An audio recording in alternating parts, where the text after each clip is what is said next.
الحمدللہ رب العالمین والصلاة والسلام علی من کان نبیا و آدم بین الماء والطین وعلی آلہ وصحبہ اجمعین۔ کائنات کی تخلیق اللہ تعالیٰ کی نبی کریم صلی اللہ علیہ وسلم سے محبت کی بنا پر ہے، اور اللہ کی جانب دعوت نبی کریم صلی اللہ علیہ وسلم کی اللہ سے محبت کی وجہ سے ہے۔ تو گویا یہ کائنات عشق و محبت کا نتیجہ ہے۔ یہ کلمات سلطان العارفین محی الدین ابن العربی رضی اللہ تعالیٰ عنہ کے کلمات ہیں۔ آپ کا شمار اکابر اولیاء میں ہوتا ہے۔ سلسلہ برہانیہ کے شیخ طریقت سیدی امام فخر الدین الشیخ محمد عثمان عبد البرہانی رضی اللہ تعالیٰ عنہ ایک مجلس میں آپ سے ابن العربی رضی اللہ تعالیٰ عنہ کی بابت سوال کیا گیا، تو آپ نے فرمایا کہ ابن العربی رضی اللہ تعالیٰ عنہ کا شمار اکابر اولیاء میں ہوتا ہے، اور جب بھی آپ ان کا ذکر خیر فرماتے تو سیدی محی الدین یعنی میرے سردار کے الفاظ سے آپ ان کا ذکر خیر فرمایا کرتے تھے۔ اولیاء و صالحین اللہ تعالیٰ کے وہ چنے ہوئے برگزیدہ بندے ہوتے ہیں جو اس دنیا میں مخلوق خدا کی رہنمائی، رشد و ہدایت کا باعث بنتے ہیں، ان کا تزکیہ کرتے ہیں، انہیں روحانیت کے مختلف مدارج طے کراتے ہوئے سب سے بڑھ کر اسی دنیا میں اللہ سے ملا دیتے ہیں۔ سیدنا ابن العربی رضی اللہ تعالیٰ عنہ آپ کا شمار بھی انہی اولیاء میں ہوتا ہے، اور آپ نے اپنی پوری حیات میں ایک ایسا کامل علمی ذخیرہ چھوڑا جو رہتی دنیا تک سالکین کے لیے مشعل راہ ہے۔ ابن العربی رضی اللہ تعالیٰ عنہ کا قطب ثانی سیدی عبد القادر جیلانی رضی اللہ تعالیٰ عنہ کے ساتھ ایک خاص تعلق ہے، اور اس حوالے سے سیدنا پیر میر علی شاہ صاحب رحمۃ اللہ علیہ فرماتے ہیں کہ جب آپ کے والد گرامی کے ہاں 50 سال تک کوئی اولاد نہ ہوئی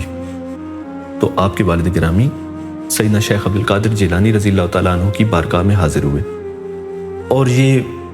معاملہ آپ کے گوش گزار کیا، تو آپ نے فرمایا کہ اللہ تعالیٰ نے میرے نصیب میں ایک بیٹا لکھا ہے، تو میں دعا کرتا ہوں کہ اللہ کریم وہ بیٹا آپ کو عطا فرمائے۔ تو آپ نے اس بیٹے کے متعلق آپ کے حق میں دعائے خیر فرمائی، اور ساتھ ہی آپ کو یہ نصیحت فرمائی کہ اس بیٹے کا آپ نے نام محمد رکھنا ہے۔ کیونکہ علم و حکمت اور ولایت کا درخشندہ ستارہ ہوگا۔ اس اعتبار سے سیدی ابن العربی رضی اللہ تعالیٰ عنہ مانند سیدی عبد القادر جیلانی رضی اللہ تعالیٰ عنہ کے فرزند ہوئے، اور آپ سے جتنے بھی علمی ورثہ کا ظہور ہوا ہے یہ سارا اہل بیت کی میراث ہے۔ ابن عربی رضی اللہ تعالیٰ عنہ 17 رمضان المبارک 560 ہجری کو اسپین میں شہر مرسیہ میں پیدا ہوئے۔ جب آپ نے جوانی کے دہلیز پہ قدم رکھا، 20 سال آپ کی عمر تھی، تو امیر شہر کی ایک دعوت میں آپ مدعو تھے، اور مزید شہزادگان بھی اس دعوت میں مدعو تھے۔ تو اس دعوت میں جب شراب کا دور چلا اور جام تقسیم کیے گئے، اور ایک جام جب آپ تک پہنچتا ہے اور آپ نے جب اسے پکڑنے کی کوشش کی، تو آپ نے ہاتف غیبی سے ایک آواز سنی کہ کوئی کہنے والا کہہ رہا ہے کہ اے محمد، آپ کو ان کاموں کے لیے پیدا نہیں کیا گیا۔ تو یہ جملے جیسے ہی آپ نے سنے، آپ پہ ایک رعب کی کیفیت طاری ہو گئی، اور آپ نے فوراً اس مجلس کو ترک کیا، اٹھے باہر نکلے، تو آپ دیکھتے ہیں کہ ایک چرواہا اپنے ریوڑ کو ہانکتا ہوا جنگل کی طرف جا رہا ہے، تو آپ اس کے پیچھے ہو لیے۔ ایک مقام پہ آپ نے اپنا شاہانہ لباس اس چرواہے کو عطا کیا، اور چرواہے کا لباس خود زیب تن فرمایا، اور خلوت نشین ہو گئے،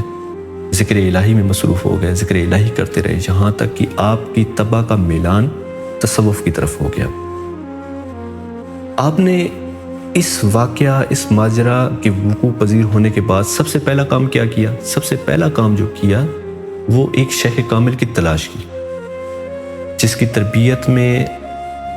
آپ نے ایک وقت گزارا، اوراد و اذکار کیے، یہاں تک کہ آپ کو دنیا شیخ اکبر کے نام سے جاننا شروع ہو گئی۔ ہمارے یہ جتنے بھی دروس ہو رہے ہیں ان کا مقصد فقط ایک ہی ہے کہ اس بات کو باور کرایا جائے کہ ہماری زندگی میں شیخ کامل کی کتنی اہمیت ہے۔ اگر کوئی شخص اسی دنیا میں رہتے ہوئے اللہ اور اس کے رسول صلی اللہ علیہ وآلہ وسلم کا قرب حاصل کرنا چاہتا ہے تو اس کے لیے شیخ کی کتنی اہمیت ہے۔ آپ اسی واقعے سے اندازہ لگا لیں کہ شیخ اکبر رضی اللہ تعالیٰ عنہ جو کہ مانند سیدی عبدالقادر جیلانی رضی اللہ تعالیٰ عنہ کے فرزند ہیں، اگر انہیں بھی اس راہ میں ایک استاد کی ضرورت ہے تو ہم اور آپ کس بات کے گھمنڈ میں ہیں؟ ایک بات تو بالکل صراحتاً واضح ہے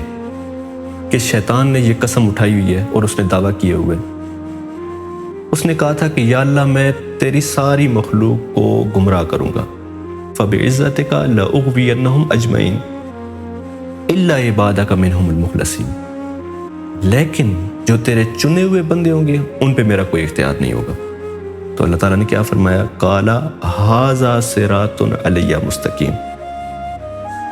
کہ یہی جو لوگ ہیں یہ مجھ تک پہنچنے کا سیدھا رستہ ہوں۔ اور ہم ہر نماز میں روزانہ یہی دعا کرتے ہیں، اہدنا الصراط المستقیم، یا اللہ ہمیں ان لوگوں کا رستہ دکھا جن پر تو نے انعام کیا۔ اسی حوالے سے میاں محمد بخش صاحب فرماتے ہیں کہ راہ دے ہر کوئی آکھے، میں بھی آکھاں راہ دے، بن مرشد تینوں راہ نہیں ملنا، رل مرسیں بچ راہ دے۔ اولیاء کی زندگی سے ہمیں یہی درس ملتا ہے۔ اولیاء کے یہ جو فضائل و مناقب بیان کرنا، اس کا مقصد ہرگز یہ نہیں ہوتا کہ اس سے طبیعت کو محظوظ کیا جائے، بلکہ اس کا حقیقی مقصد تو یہ ہے کہ اس سے کوئی سبق حاصل کیا جائے۔ سلسلہ برہانیہ کے شیخ طریقت سیدی امام الشیخ ابراہیم رضی اللہ تعالیٰ عنہ، آپ فرماتے ہیں کہ وہ لوگ جنہوں نے صرف فضائل اور مناقب کو بیان کرنے کا وتیرہ بنا لیا اور اوراد کو ترک کر دیا تو وہ لوگ امداد سے محروم ہو گئے، اور یہ وہی لوگ ہیں جو اپنے آباء و اجداد کا متواتر ذکر تو کرتے آ رہے ہیں لیکن ان سے ملنے والی وراثت سے محروم ہیں۔ تو اس لیے بہت ضروری ہے کہ شیخ کامل کی تلاش کی جائے، اوراد و اذکار کو اپنی زندگی کا حصہ بنایا جائے تاکہ تزکیہ ہو، اور اسی تزکیہ کے ذریعے ہم اسی دنیا میں اللہ اور اس کے رسول صلی اللہ علیہ وسلم کا قرب حاصل کر سکیں۔ اولیاء و صالحین کے حوالے سے ایک یہ اعتراض کیا جاتا ہے کہ یہ لوگ شریعت سے بے خبر ہوتے ہیں، تو جبکہ شیخ اکبر رضی اللہ تعالیٰ عنہ جو تصوف کے میدان میں ایک شیخ ہیں جن کو بڑے بڑے شیوخ نے اپنا استاد مانا ہے، آپ ایک سالک کے حوالے سے فرما رہے ہیں کہ جب ایک سالک ایک تجلی سے اگلی تجلی، ایک مقام سے اگلے مقام کی طرف منتقل ہو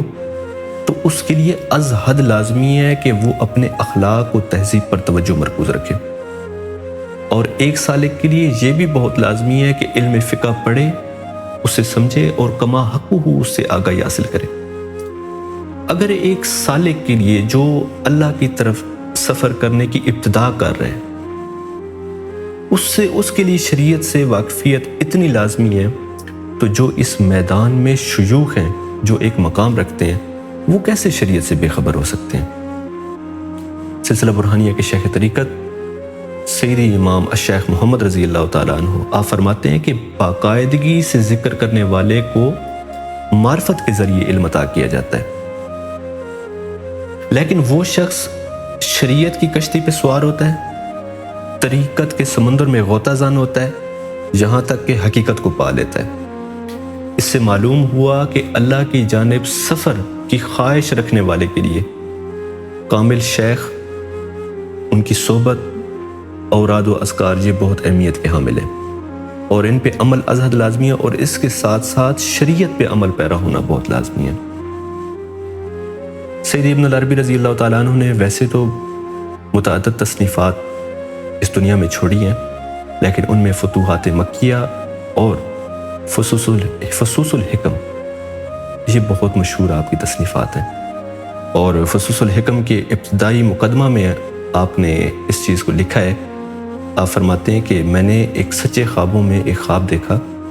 اور خواب میں مجھے حضور علیہ السلام کی زیارت کرائی گئی، تو میں نے دیکھا کہ حضور نبی کریم صلی اللہ علیہ وسلم کے ہاتھ مبارک میں ایک کتاب ہے، اور آپ فرماتے ہیں کہ ھذا کتاب فصوص الحکم، کہ یہ کتاب فصوص الحکم ہے، خذہ وخرج الی الناس،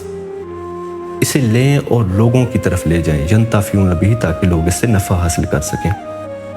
تو آپ فرماتے ہیں کہ خواب میں جس طرح حضور نبی کریم صلی اللہ علیہ وسلم نے وہ کتاب مجھے عطا فرمائی تھی،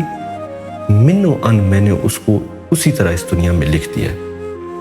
اور آپ کا جتنا بھی علمی ذخیرہ اس دنیا میں موجود ہے وہ رہتی دنیا تک سالکین کے لیے ایک مشعل راہ ہے۔ اللہ کریم ہمیں صالحین کی صحبت عطا فرمائے اور ان سے اکتساب فیض کرنے کا ڈھنگ عطا فرمائے۔